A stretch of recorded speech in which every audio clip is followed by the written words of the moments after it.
ఓం మహాగణపతి నమః.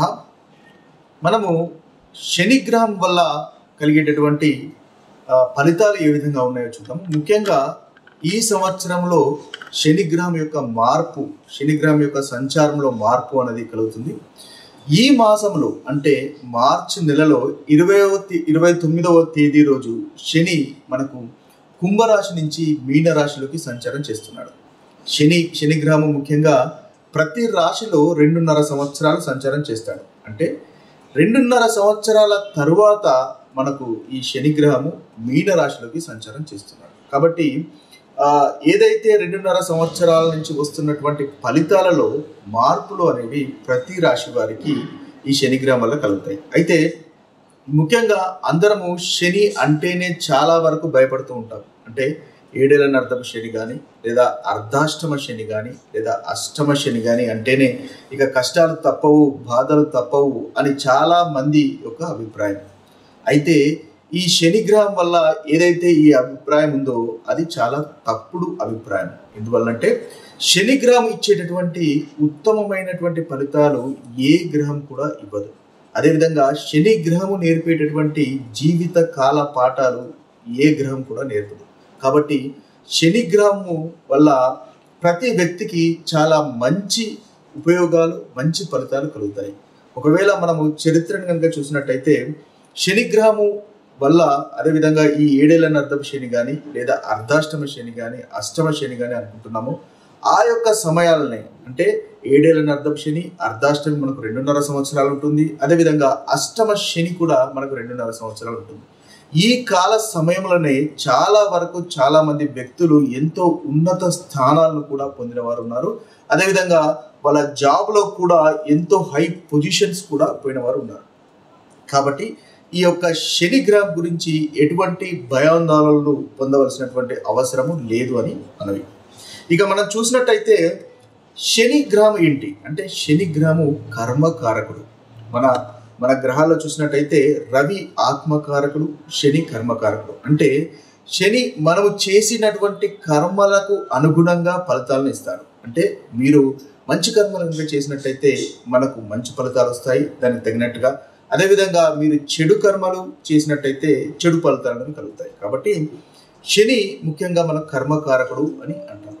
అదేవిధంగా మనకు భచక్రములు అంటే సహజ సిద్ధమైనటువంటి మనకు చక్రంలో మేషరాశి నుంచి కనుక చూసినట్టయితే శని మనకి దశమాధిపతి, అదేవిధంగా లాభాధిపతి. అంటే కర్మకారకుడు, అదేవిధంగా లాభకారకుడు కూడా. కాబట్టి మనకు ధనము బాగా రావాలి అంటే తప్పకుండా శనిగ్రహం యొక్క అనుగ్రహం అనేది తప్పకుండా కావాలి. అప్పుడే మీకు ధనము అనేది వస్తుంది.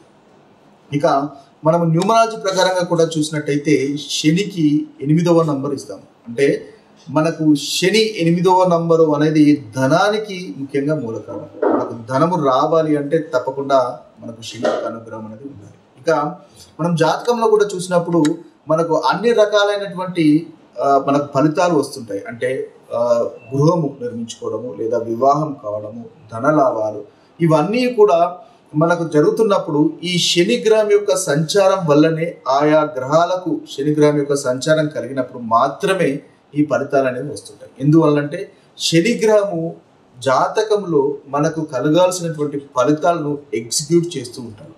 మనము నాడీ జ్యోతిష్యం కనుక చూసుకున్నట్టయితే ఏదైతే మనము డిజర్వ్ చేస్తామో, ఏదైతే మనకు రావాలో అది శనిగ్రహం యొక్క మనకు ఆయన యొక్క సంచారం వల్లనే మనకు కలుగుతాయి. ఒకవేళ శుక్రుని కనుక శనిగ్రహం కనుక సంచారం వచ్చినట్టయితే మీరు సంతానం కోరుకున్నట్టయితే సంతానము, అదేవిధంగా ధనలాభము, గృహయోగము, వాహన సౌఖ్యము లాంటివన్నీ ఇస్తూ ఉంటాడు. అదేవిధంగా ఇలా శని ఒక్కొక్క గ్రహానికి సంబంధించినటువంటి సంచారాలు చేస్తున్నప్పుడు మీకు రావాల్సినటువంటి ఫలితాలను మనకు శనిగ్రహము అందజేస్తూ ఉంటాడు. అయితే ఈ శనిగ్రహం వల్ల ఏదైతే ఫలితాలు వస్తాయో ఆ ఫలితాలు అనేవి లాంగ్ టర్మ్ వరకు ఉంటాయి. అంటే మనకు మంచి జరిగినా చాలా లాంగ్ టర్మ్ వరకు జరుగుతుంది. అదేవిధంగా ఇబ్బందికరమైనటువంటి ఫలితాలు కనుక వస్తున్నా కూడా అది లాంగ్ టర్మ్ వరకు ఉంటుంది. ఎందువల్లంటే శని చాలా నెమ్మదస్తుడు, మందగ్రహము. ఒక రాశిలో 2.5 సంవత్సరాలు సంచారం చేస్తాడు. కాబట్టి ఏ ఫలితాలైనా కూడా మనకు చాలా నెమ్మదిగా వచ్చేటటువంటి అవకాశాలు అధికంగా ఉంటాయి. కాబట్టి ఇవి అందువల్లనే మనకు ఎక్కువగా ఈ కష్టాలు వచ్చినట్టయితే చాలా వరకు కష్టాలు వచ్చాయి అనేటటువంటి అనుభవం, బాధ అనేది వస్తుంది. అయితే మనకు ఈ గ్రహాలలో 2 రకాల గ్రహాలు ముఖ్యంగా మనకు నాలెడ్జ్ని ఇస్తూ ఉంటాయి. దానిలో ముఖ్యంగా గురుగ్రహము మనకు జ్ఞానాన్ని ఇస్తూ ఉంటాడు. గురువు ఆయన పేరులోనే ఆయనకు గురుగ్రహం అనేది ఉంది కాబట్టి గురువు మనకు జ్ఞానాన్ని ఇస్తాడు. అయితే ఈ గ్రహం వల్ల కలిగే జ్ఞానము పుస్తకాల వల్ల కలుగుతుంది. అంటే మనకు థియరిటికల్ నాలెడ్జ్ వల్ల మనకు జ్ఞానం కలుగుతుంది. ఆ జ్ఞానాన్ని మనం ఉపయోగించుకొని మంచి పనులు చేస్తూ ఉంటాం, మనం అభివృద్ధి పొందుతూ ఉంటాం. అయితే శని గ్రహం వల్ల కూడా ప్రతి వ్యక్తికి జ్ఞానం అనేది కలుగుతుంది. కానీ శని గ్రహం ఇచ్చేటటువంటి జ్ఞానము పుస్తకాల రూపంలో ఉండదు, అనుభవపూర్వకంగా ఉంటుంది. అనుభవపూర్వకంగా అంటే ఏంటి? మనకు జీవితంలో కష్టాలు కలిగించి తద్వారా ఏదైతే మనకు రావాల్సినటువంటి జ్ఞానాన్ని ఆయన అందజేస్తుంటారు. కాబట్టి జీవిత పాఠాలు, జీవిత సత్యాలు అనేవి మనకు దాదాపుగా ఏదైతే శని గ్రహం వల్లనే కలుగుతూ ఉంటాయి. ఆ యొక్క శని దశ అంతర్దశలు కానీ మనం అనుకున్నట్టుగా ఏదైనా అర్థం శని, అర్ధాష్టమి, అష్టమ శనులు వచ్చినప్పుడే జీవిత సత్యాలు అనేవి మనకు బోధపడుతూ ఉంటాయి. తద్వారా మనకు మన ప్రవర్తనలో మార్పు అనేది రావడం ద్వారా మనకు అభివృద్ధి అనేది జరుగుతూ ఉంటుంది. ఒక ఉదాహరణ కనుక తీసుకున్నట్టయితే మనకు ఒక గాయము అయింది అనుకోండి. కాబట్టి ఆ గాయము నయం కావాలి లేదా ఏదైనా వ్యాధి నయం కావాలి అంటే దానికి సంబంధించినటువంటి ఆపరేషన్ చేయవలసినటువంటి అవసరం ఉంటుంది, దానికి స్టిచెస్ చేయవలసినటువంటి అవసరం ఉంటుంది. కాబట్టి ఈ ఆపరేషన్స్కు స్టిచెస్ చేయడానికి మనము ఎంతో కొంత బాధను అనుభవించవలసినటువంటి అవసరం ఉంటుంది. అయితే ఈ బాధను అనుభవిస్తాము, కానీ మనకి ఏదైతే ముందుగా ఉన్నటువంటి ఆ గాయమో లేదా వ్యాధి ఉందో ఆ వ్యాధి అనేది నయమవుతుంటుంది. అంటే అది నయం కావడానికి మనం ఈ బాధను అనేది తప్పకుండా అనుభవించక తప్పదు. అదే శనిగ్రహం యొక్క అనుగ్రహం అన్నమాట. అందువల్ల శనిగ్రహం యొక్క ప్రవర్తన విధానం అనేది ఆ విధంగా ఉంటుంది. కాబట్టి ఈ శనిగ్రహం గురించి ఎవరు భయపడవలసినటువంటి అవసరం లేదు. ఆయన వల్ల ధనలాభము, చాలా అభివృద్ధి అనేది జరుగుతుంది. అయితే ఈ శనిగ్రహం మనకు ఈ సంవత్సరంలో ముఖ్యంగా ఈ మార్చి 29వ సంవత్సరంలో మనకి కుంభరాశి నుంచి మీనరాశిలోకి వెళ్తుంది. కాబట్టి ఆయన కలగజేస్తున్నటువంటి ఫలితాలు ఏ విధంగా ఉన్నాయో చూద్దాం. ధనుసు రాశి వారి యొక్క ఫలితాలు కనుక ఈ శనిగ్రహం మార్పు వల్ల చూసినట్టయితే ధనుసు రాశి వారికి ముఖ్యంగా 3వ స్థానంలో నుంచి శనిగ్రహము 4వ స్థానంలోకి మార్చి 29వ తేదీ నుంచి సంచారం అనేది జరుగుతుంది. అయితే శనిగ్రహము 3వ స్థానంలో అంటే చివరి 2.5 సంవత్సరాలు మీకు శనిగ్రహము అనుకూలంగా ఉన్నాడు. అయితే ఈ 4వ స్థానంలోకి సంచారం చేయడం అనేది అర్ధాష్టమ శనిగా మనం చెప్తాము. కానీ ఈ ధనుసు రాశి వారికి అంతగా ఇబ్బంది పెట్టదు. ఒకవేళ మీరు గనక క్రమశిక్షణతో ఉండి ధర్మబద్ధంగా ఉండి న్యాయపరంగా ఉన్నట్టయితే శనిగ్రహం వల్ల కలిగేటటువంటి ప్రతికూలమైనటువంటి ఫలితాలు ధనుసు రాశి వారు అవాయిడ్ చేయగలుగుతారు. ముఖ్యంగా మీరు ఉంటున్నటువంటి ఇల్లును వదిలివేసి వేరే ఇంటికి వెళ్ళేటటువంటి అవకాశాలు కనిపిస్తున్నాయి. అంటే కొత్త గృహ నిర్మాణం చేపట్టడమో లేదా రెంట్గా ఉన్నట్టయితే వేరే ఒక ఇంటికి మారేటటువంటి అవకాశాలు కూడా మనకు ఈ యొక్క సంచారం అనేది సూచిస్తుంది. ముఖ్యంగా లేదా మీ ఇంటికి సంబంధించి మీరు ఇప్పుడు ఉన్నటువంటి ఇంటికి సంబంధించి రెనోవేషన్స్ కానీ మార్పులు చేర్పులు కానీ చేసుకునేటటువంటి అవకాశాలు మనకి ధనుసు రాశి వారికి కనిపిస్తుంది.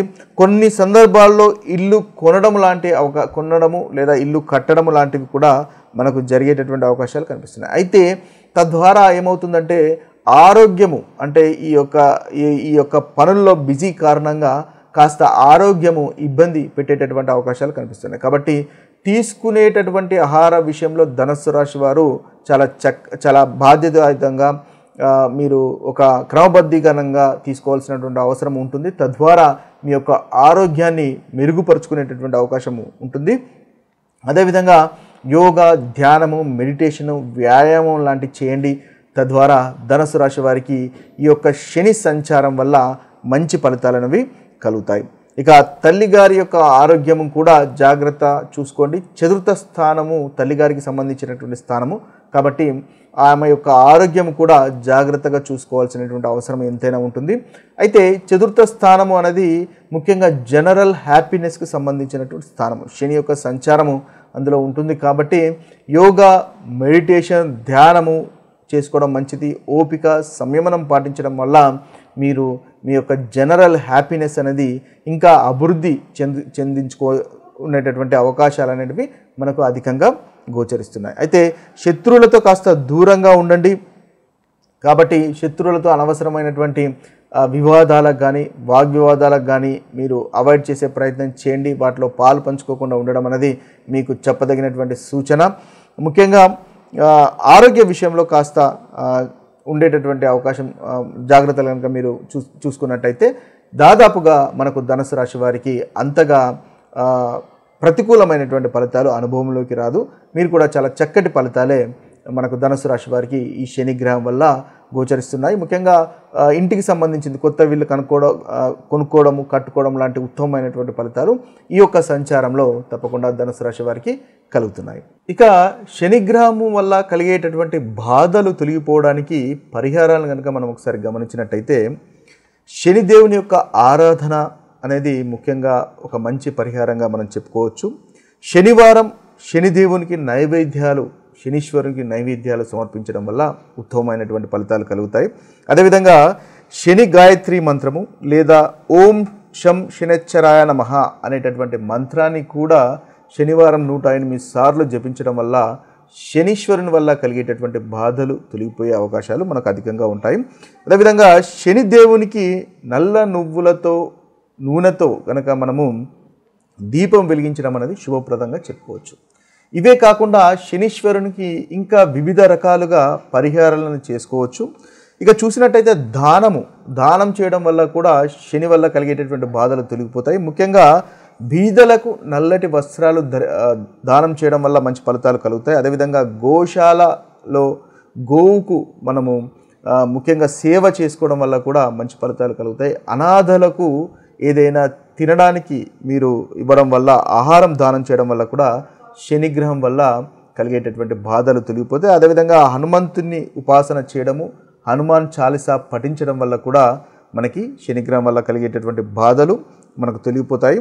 అదేవిధంగా మంగళవారము శనివారం ముఖ్యంగా హనుమాన్ చాలీసా అనేది మంగళవారము శనివారము పఠించండి. తద్వారా మంచి ఫలితాలు అనేవి మీకు కలుగుతాయి.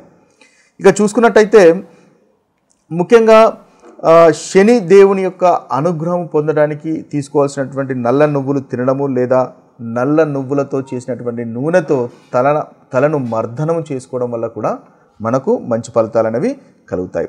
అదేవిధంగా ముఖ్యంగా శని కర్మకారకుడు. అన్నిటికంటే ముఖ్యంగా శని వల్ల కలిగేటటువంటి బాధలు తొలగిపోవాలంటే మనము డిసిప్లిన్డ్గా ఉండాలి, క్రమశిక్షణతో ఉండాలి, పెద్దలను గౌరవించాలి, తల్లిని ముఖ్యంగా గౌరవించడం వల్ల మంచి ఫలితాలు అనేవి కలుగుతాయి. ఎవరైతే డిసిప్లిన్గా ఉంటారో వారు చేస్తున్నటువంటి కర్మ పైన ఫోకస్ చేస్తారో, మంచి పనులు చేస్తారో, ధర్మబద్ధంగా న్యాయబద్ధంగా ఇతరులను మోసం చేయకుండా ఉంటారో వారికి ఎటువంటి శని వల్ల కలిగేటటువంటి ఎటువంటి ఇబ్బందులు కలగవు. ఏదైతే అర్ధాష్టమ శని కానీ అష్టమ శని కానీ 7 ఏళ్ల అర్ధపు శని కానీ జరుగుతుందనుకుంటున్నారో అలాంటి వారు ముఖ్యంగా ఈ ధర్మబద్ధంగా గనక మీ యొక్క ప్రవర్తన కనుక ఉన్నట్టయితే మీకు ఎలాంటి ఇబ్బందులు కలగవు. ఎందువల్లంటే శని కర్మకారకుడు, ధర్మబద్ధంగా నడవడాన్ని కోరుకుంటాడు. కాబట్టి ఆయన మీరు చేసేటటువంటి పనుల ప్రకారంగా ఫలితాలు ఎగ్జిక్యూట్ చేస్తాడు. కాబట్టి మీ యొక్క ప్రవర్తనలో మార్పు అనేది రావడం వల్ల మంచి ఫలితాలు అనేవి మీరు పొందగలుగుతారు. ఇక ముఖ్యంగా చూసినట్టయితే 7 ముఖాల రుద్రాక్షను ధరించడం వల్ల కూడా శనిగ్రహం వల్ల కలిగేటటువంటి ఫలితాలను మనము ఇంకా ఇంప్రూవ్ చేసుకోవచ్చు. ఇవి స్థూలంగా శనిగ్రహం వల్ల మంచి ఫలితాలు కలగడానికి తీసుకోవాల్సినటువంటి పరిహారం. ఇక మరొక వీడియోలో మరొక రాశి ఫలితాలతో కలుద్దాము. అంతవరకు సెలవు. సర్వే జనో సుజనో భవంతు, సర్వే సుజన సుఖినో భవంతు. నమస్తే.